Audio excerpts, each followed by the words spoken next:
दोस्तों, देश में चुनाव का माहौल है। चारों तरफ से चुनाव की चर्चाएं हो रही हैं। बड़े बड़े पत्रकार, लीडर, नेता सब चुनाव को मरकज बनाकर बहस कर रहे हैं। इस बहस में मैं भी हिस्सा ले रहा हूं और मेरे जो हिस्सा लेने की वजह है वो ये है कि अक्सर इल्ज़ाम लगता है कि सरकार अच्छी नहीं चुनी गई और उसका कारण बताया जाता है पैसा, अंधा सियासी खेल और अंधा गठजोड़। लेकिन इसका एक कारण और भी है, वो है हमारा मतदाता। उसकी गरीबी कहो, लाचारी कहो, बेबसी कहो, अनपढ़ता कहो, कुछ भी कहो, वो बेचारा हर बार पीसा जाता है।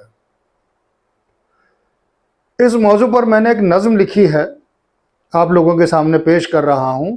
मुझे पढ़ पढ़ के बोलना पड़ेगा। बड़े सस्ते में बिक जाता है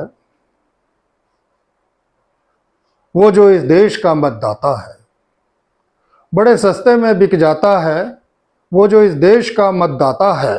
चंद 100 रुपए कुछ ठर्रे की बोतलें, इसके वोट की कीमत है। चंद 100 रुपए कुछ ठर्रे की बोतलें, इसके वोट की कीमत है। लैपटॉप, कंप्यूटर और मोबाइल भी अगर मिल जाता है, ये नेता के पाँव में लौट लौट जाता है। जब जब चुनाव आते हैं, साड़ी, मंगलसूत्र, सिलाई machine, TV, fridge, AC, cooler, cooker, washing machine भी इसके घर की शोभा बढ़ाते हैं।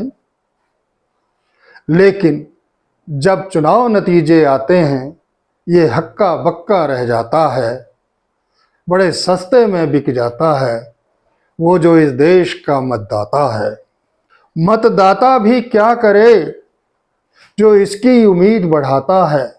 ये जिससे आस लगाता है, लाखों में जीत कर वो नेता करोड़ों में बिक जाता है। मुख्तसर ये है कि ये जिनको चुनते हैं वो सियासत की मंडी में बिक जाते हैं। जो चुनते हैं वो ठोकरों में पड़े रह जाते हैं। मुमकिन है वो सही हो जो इसे लोकतंत्र कहते हैं। मुमकिन है वो सही हो जो इसे लोकतंत्र कहते हैं। हम तो इसे बेहयाई का नीलाम घर कहते हैं। जय हिंद।